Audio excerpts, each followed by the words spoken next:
ఈరోజు మన చందమామ కథల్లో బేతాళ కథల్లో భాగంగా పేద సైనికుడు అనే కథ విందాం. కథ వినే ముందు నాదొక చిన్న రిక్వెస్ట్.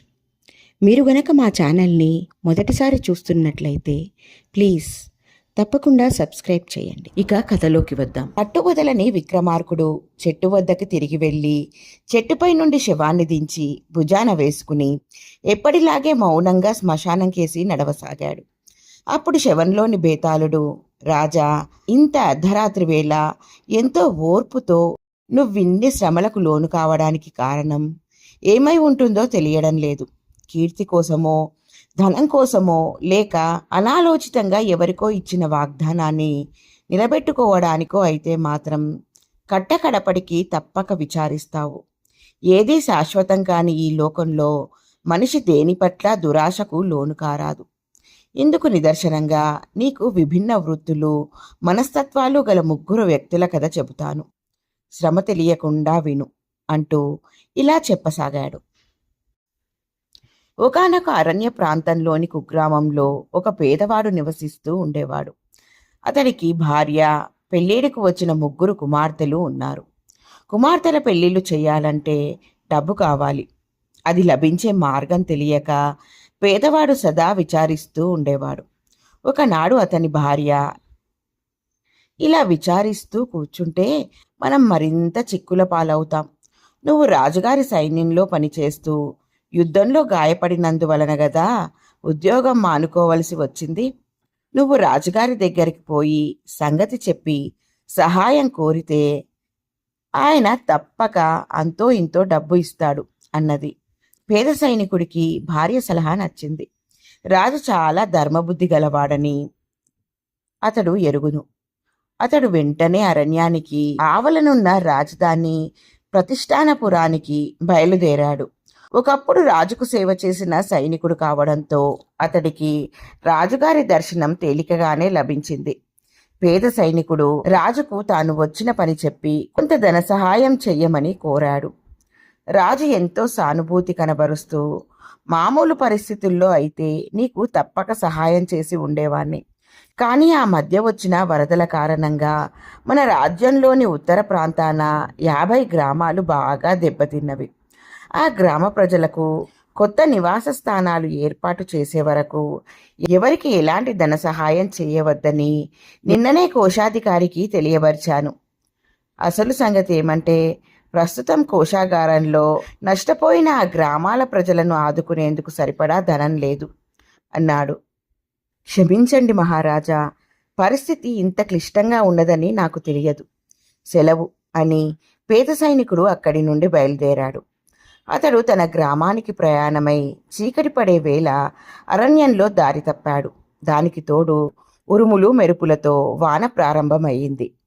పేద సైనికుడు ఈ రాత్రికి ఎక్కడ తలదాచుకోవడమా అని దిక్కులు చూసేంతలో ఒక చిన్న కొండను ఆనుకుని శిథిలమైన ఇల్లొకటి కనిపించింది. అతడు ఆ ఇంటిలోకి ప్రవేశించేంతలో ఒక నక్క, అడవి పిల్లి బయటకి పారిపోయినాయి. కొన్ని గబ్బిలాలు కీచుమంటూ అతడి తల మీదుగా ఎగిరినాయి. శిథిలమైపోయిన ఒక గోడ వైపు నుండి పాము బుసకొట్టిన శబ్దం వినిపించింది. ఇప్పుడు ఏమి చేయడమా అని సైనికుడు ఆలోచించేంతలో ఉరుముతో పాటు కళ్ళు జిగేలు మరిపించే మెరుపు మెరిసింది. ఆ కాంతిలో తనకేసి వస్తున్న పిశాచాన్ని ఒకదాన్ని అతడు చూశాడు. వెంటనే సైనికుడు అక్కడి నుండి పారిపోయేందుకు వెనుదిరిగాడు. కానీ పిశాచం అతని కంటే ముందే ద్వారం దగ్గరకు పోయి నిలబడింది. ఇక తనకు చావు తప్పదనుకుంటూ సైనికుడు గుండె దిటవు చేసుకుని మొండి ధైర్యంతో పిశాచం కేసి చూస్తూ నిలబడ్డాడు. భయపడకు, నేను పిశాచాన్నైనా నీకు మాత్రం ఏమీ హాని కలిగించను అన్నది పిశాచం. ఆ మాటలతో ధైర్యం తెచ్చుకున్న సైనికుడు, అలాగా, నేను నీకెలాంటి హాని చెయ్యబోవడం లేదు, నా దారిన నన్ను పోనియ్యి అన్నాడు. పిశాచం పెద్దగా నవ్వి, నువ్వు కావాలనుకున్నా నాకు హాని చెయ్యలేవు, కానీ ప్రయత్నిస్తే నాకు మేలు చెయ్యగలవు. ఈ క్షణంలో నీకు ఏదైనా మేలు చెయ్యాలని ఆలోచన నాకు వచ్చింది. నీకేమైనా ధనం కావాలా అన్నది. ధనమా? కావాలి అన్నాడు పేద సైనికుడు ఆశగా. ఎంత అని అడిగింది పిశాచం.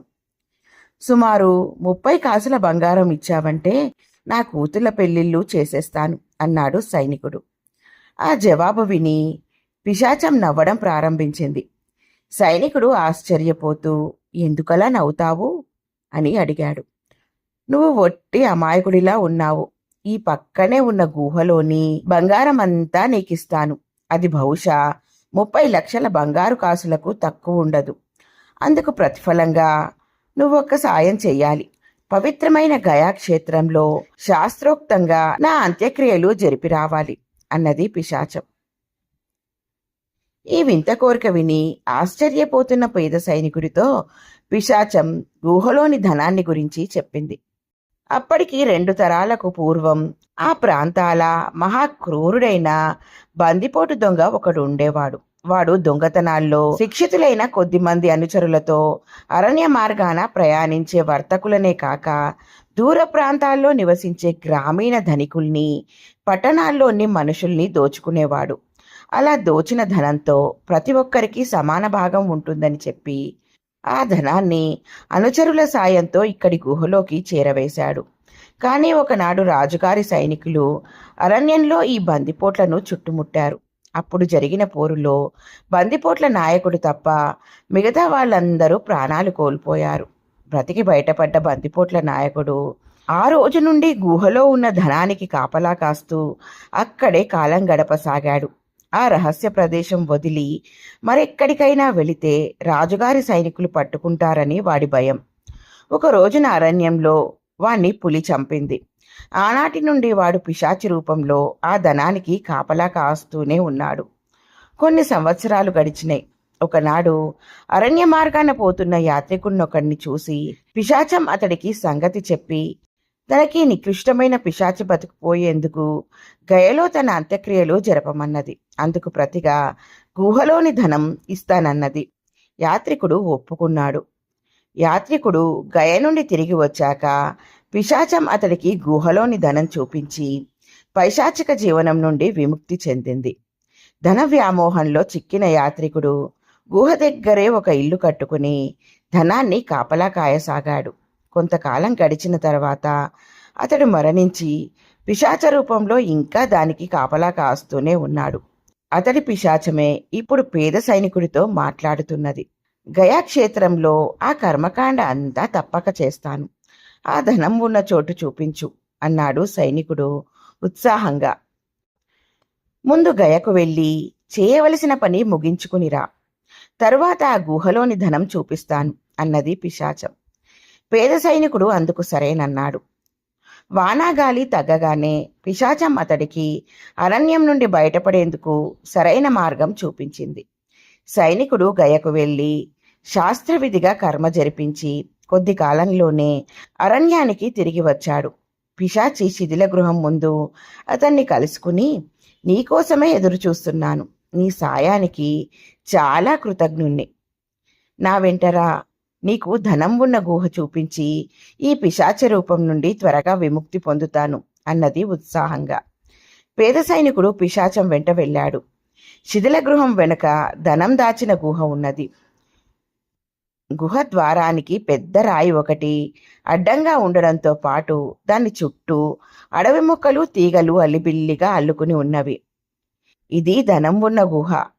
అడ్డుగా ఉన్న రాయి తొలగించి ఆ ధనం నీకు చూపుతాను అన్నది పిశాచి. పేద సైనికుడు ఒక క్షణం ఆలోచించి పిశాచితో, నీకు చాలా కృతజ్ఞుణ్ణి, ఆ రాయి తొలగించిన అవసరం లేదు అని చెప్పి అప్పటికప్పుడే బయలుదేరి రాజధాని ప్రతిష్టానపురం వెళ్ళాడు. అతడు రాజును కలుసుకుని, మహారాజా, వరద బాధితులైన గ్రామీణుల సహాయానికి మీకెంత ధనం కావాలి అని అడిగాడు. ఆ ప్రశ్న విని రాజు చాలా వింతపడ్డాడు. అంతకు కొద్ది రోజుల ముందే పేద సైనికుడు దానం కోసం తన దగ్గరికి వచ్చిన సంగతి ఆయనకు గుర్తున్నది. అయినా రాజు అతన్ని 20 లక్షల బంగారు కాసులు దొరికే అవకాశం ఉన్నదా అని అడిగాడు. 20 కాదు, మీరు నా వెంట వస్తే 30 లక్షల బంగారు కాసులు ఇవ్వగలను అన్నాడు పేద సైనికుడు. రాజుకు కలిగిన ఆశ్చర్యం అంతా ఇంతా కాదు. ఈ సైనికుడికి ఏమైనా పిచ్చి పట్టిందేమో అన్న అనుమానం కూడా ఆయనకు కలిగింది. కానీ అతడి మాటల్లో ఏదో నిజాయితీ ధ్వనించడంతో రాజు తన మంత్రి, సేనా నాయకుడితో పాటు కొంతమంది అంగరక్షకులతో సైనికుడి వెంట అరణ్యానికి వెళ్ళాడు.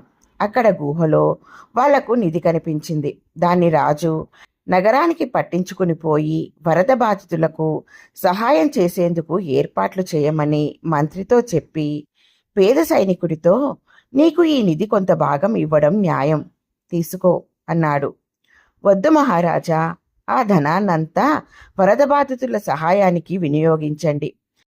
అయినా మీకిచ్చిన బహుమతిలో నుండి తిరిగి కొంత నేనెలా తీసుకోగలను అన్నాడు పేద సైనికుడు.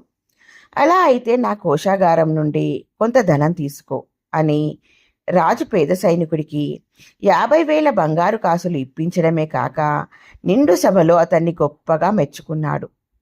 భేతాళుడు ఈ కథ చెప్పి, రాజా, నాకు చాలా సందేహాలు కలుగుతున్నవి. బందిపోట్ల నాయకుడు, యాత్రికుడు బతికినంత కాలం గుహలోని ధనాన్ని దమ్మిడీ ఖర్చు పెట్టకుండా కుక్క కాపలా కాసి మరణించిన తరువాత పిశాచాలయ్యి దాని పట్ల విరక్తి ఎందుకు చెందారు? పేద సైనికుడు ఆ ధనాన్ని తనదిగా చేసుకోవచ్చు కదా. ఆ పని చెయ్యకపోగా దాన్ని చూడడానికే ఎందుకు ఒప్పుకోలేదు? ఈ సందేహానికి సమాధానం తెలిసి కూడా చెప్పకపోయావో నీ తల పగిలిపోతుంది అన్నాడు.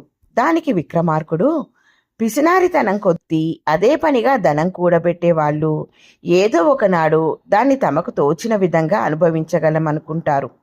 కానీ చనిపోయి పిశాచాలైన తరువాత ఆ ధనం తమకు ఎందుకు కొరగాదని గ్రహిస్తారు. ఆ కారణం వల్లనే శాస్త్రోక్తంగా అంత్యక్రియలు జరిపించుకుని పిశాచ జీవితం నుండి బయటపడేందుకు ఆరాటపడతారు. ఇకపోతే పేద సైనికుడు చాలా ఇంగిత జ్ఞానం కలవాడు.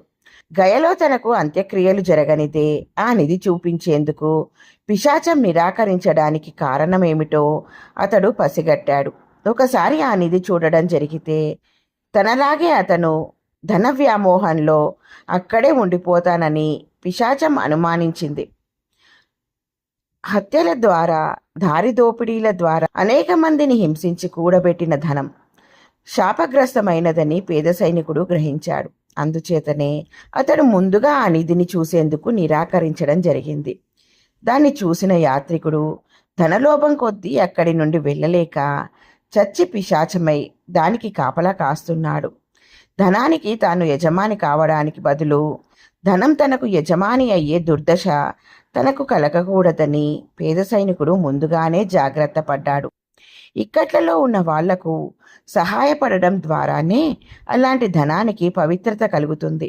అందుకే అతడు దానిలోంచి భాగం తీసుకోవడానికి ఇష్టపడక రాజుకు దాన్ని వరద బాధితులకు సహాయం చేసేందుకు ఖర్చు పెట్టవలసిందిగా సలహా ఇచ్చాడు అన్నాడు.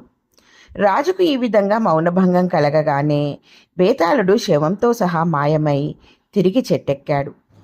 ఎలా ఉంది ఫ్రెండ్స్ ఈ కథ? బాగుంది కదూ? నచ్చిందా?